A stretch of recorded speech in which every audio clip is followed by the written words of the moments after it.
Once you break a rule, the world doesn't end. But something else does. The illusion that no one sees you. After the bookshop, I moved carefully. Too carefully. Every step at home measured. Every word smaller. Every breath quieter. Because my father had said 3 words that night that changed the air around me. You are late. He hadn't shouted. He never needed to. Disappointment from him was heavier than anger. I'm sorry, I had said. He watched me for a long moment across the table, not speaking, not eating, just watching. I have always trusted you, he said at last. The sentence landed like a weight in my chest. Trust. Not love, not concern.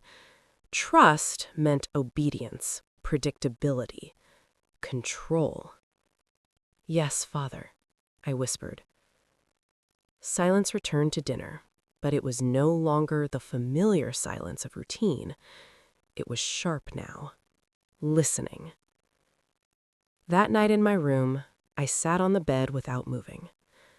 I could still feel the book in my hands, the smell of paper, the space that had belonged to no one. 5 minutes. 5 forbidden minutes, and everything had shifted. A knock sounded on my door. I stood instantly. Come in. My mother entered. She looked the same as always, composed, exact, unreadable, but her eyes moved slowly around the room. Bed, desk, window, then to me. You were late, she said. Not a question. Yes. Why? The word pressed against my throat. I could lie. The thought arrived suddenly. Dangerous. New.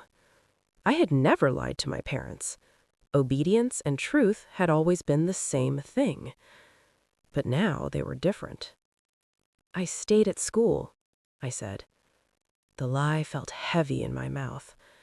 Her gaze sharpened slightly. Doing what? Work. Extra work.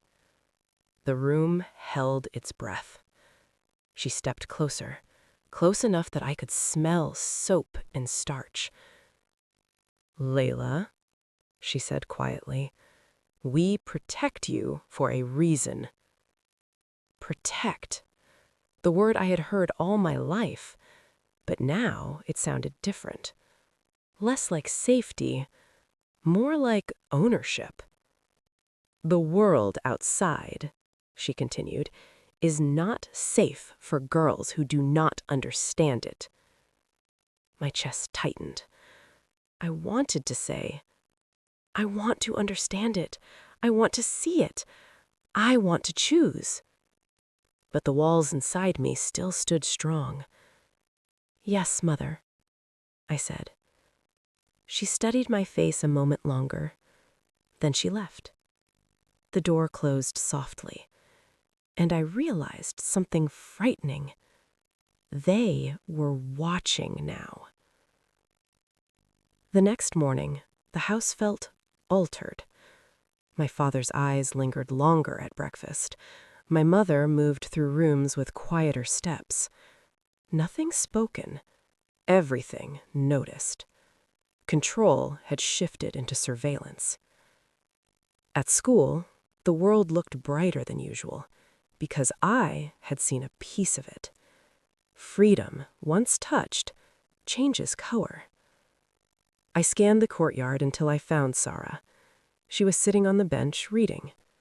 For a second, I simply watched her.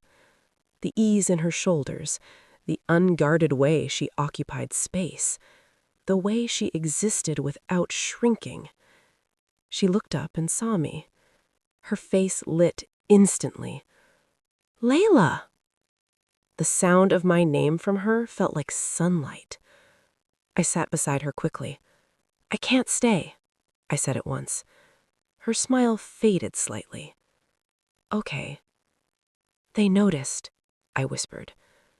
Her expression changed. Concern, not fear. "Your parents?" I nodded. "Because you were 5 minutes late?" she asked softly. I looked down. In my house, 5 minutes is not small. She absorbed that quietly. "I'm sorry," she said. The word surprised me. "You didn't do anything," I said. "I invited you," she replied. "Yes, and I chose." The word hung between us. Chosen. My choice. Mine. Sarah studied me with something like pride. "How did it feel?" she asked. The question opened something inside me. "Like breathing," I said softly. "For the first time." Her smile returned, warm and bright. "You can come again," she said gently. Fear flared instantly. "I can't." "Not even once in a while?" "No." The answer came too fast, too sharp, because now the risk was real. They were watching. Sarah nodded slowly. "Okay," she said. Then after a moment, "We can sit here instead." Relief moved through me. Here was allowed, visible, safe enough. We sat in quiet companionship. Then she asked, "What do you want, Layla?" The question struck deeper than before. Want. I looked across the courtyard. Students talking, laughing, choosing where to go, what to do, who to be. What did I want? The answer rose before I could stop it. I want to not be afraid all the time. The words shocked me. I had never spoken that truth aloud. Sarah's face softened. "You shouldn't have to be," she said. Tears pricked suddenly in my eyes. "But I am," I whispered. The bell rang. We stood. "Walk safe," she said. Safe. The word felt different now, because I was beginning to understand. Safety can also be a cage. When I reached home that afternoon, the front door was already open. My father stood in the hallway, waiting. My stomach dropped. "You are home on time," he said. "Yes, Father." He watched me remove my shoes, place my bag, stand straight. Routine inspected. "School was normal?" he asked. "Yes."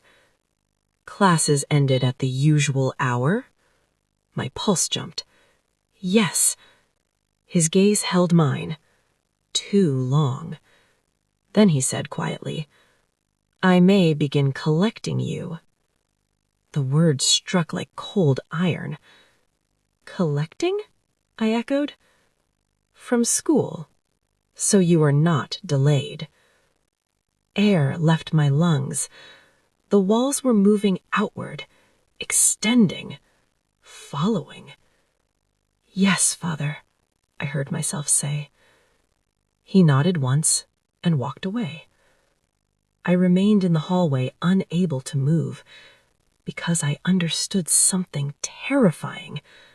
The walls were no longer only at home. They were coming for the world beyond it. And if they reached there too, there would be nowhere left to breathe.